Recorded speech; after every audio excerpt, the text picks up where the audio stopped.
I was 100,000% in on low-fat diets.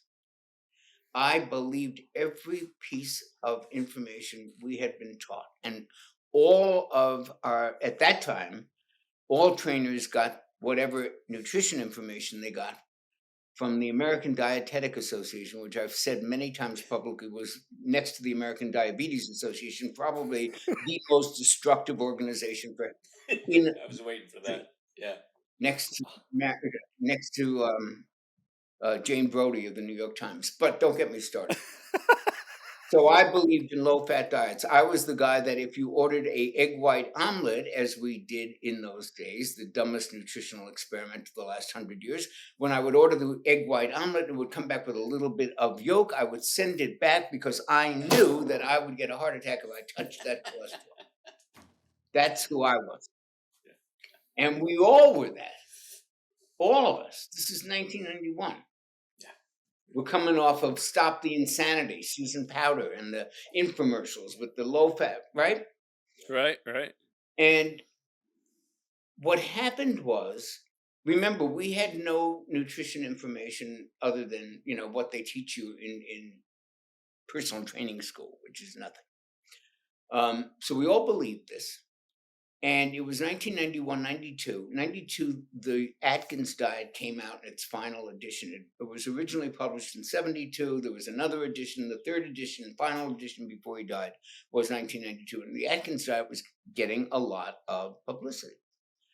And we would have clients who would come in and they'd say, Johnny or Chris or whoever the trainer was, this is just not working for me. I'm doing all this cardio. I'm on this thing. It's joyless, and I'm not losing any weight. And I have a golf buddy who lost 30 pounds on Atkins diet. My hairdresser lost 20 pounds on that. I'm going to try this Atkins diet, and we would be horrified.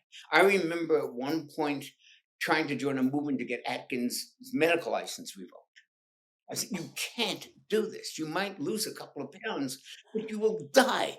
What are you talking about? You can't go with this crazy pork rinds guy that. But they didn't listen to us. Can you imagine that? Yeah. And I remember one guy in particular who had been really resistant to losing weight. I mean, just nothing working. The guy comes back and, he's clearly like 20 pounds lighter and his eyes are shiny, bright. And they, how people look when they are healthier. I mean, I'm no medical intuitive, but you can kind of spot when the clearness in the eyes and the energy and the whole thing. And the guy was looking great. And he's telling me that he's going to his doctor. And the doctor's like, Mister, what are you doing? He said, your triglycerides have dropped and your blood pressure is lower and your waist size is low. What are you doing? And he said, well, I tried the Atkins diet, doc. And he said, you can't do that. It'll kill you. So that's where we were then, right? I mean, and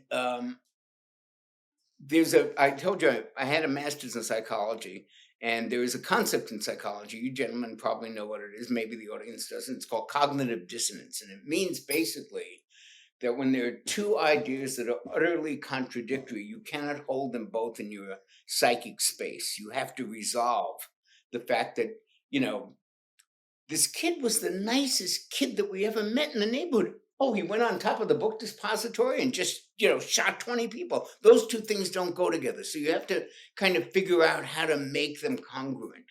So we had here a case of cognitive dissonance. A, the Atkins diet will kill you. B, this guy is standing in front of me and he looks damn good. One of those two things isn't true. Right. So I wanted to resolve this cognitive dissonance. And I started to think about it. And I ventured into research. We didn't know how to look up research on PubMed then, but I look up some studies and I see, serum biomarkers are all improving on the ketogenic diet. Wait a minute, what does that even mean? And I'm looking at some of this and it's not really adding up. And I began to think, why have we told these people all our lives to avoid animal products? Why have we told them to avoid saturated fat? Well, the reason is because it raises cholesterol. Well, what if cholesterol doesn't cause heart disease? This guy is eating a lot of fat and he's not dying. What if we were wrong? Then the dietary recommendations collapse like a house of cards. And once I started to realize that, I started to speak out a little about it and ask some questions about it. And all of a sudden, I was a very popular teacher at conferences. I taught trainers all the time. Like I said, the dean of the Equinox Fitness Training Institute, and I worked under Barbara Square, and we taught anatomy and kinesiology and all. No one ever criticized me as a teacher. No one ever said, he's not even a doctor. They loved my teaching until I questioned the orthodoxy. Then it was like, who is this guy? He's not even a doctor. He's not even a nutritionist. He's a damn personal trainer from Equinox. What does he know? And like, there have been people in the past who've done this, who said, okay, and they go back to school and they get the credentials so they can then say the same thing that they were saying before, except now you can't ignore them. The best case I know of that is Richard Bernstein, who wrote the Diabetes Diet. He's a brilliant diabetician, diabetes specialist, and proselytized for all these wonderful things that you and I now know are true and do. But he was an engineer, and nobody took him seriously. When he would ask his doctors why they're putting him on this and why they're doing this and it's not working, and they said, well, you don't know anything, you're an engineer. So he got his medical degree. And then he was able to say, you know what? So that's kind of what my model was. So I went back and I got what was called a CN at the time, a certified nutritionist. It was a 1-year course, wasn't really worth anything, but I got that. And then I realized that wasn't enough. And I went and got a PhD in what was then called holistic nutrition, would now be called functional nutrition, functional medicine nutrition, or integrative nutrition. And then I got board certified. I took about a year.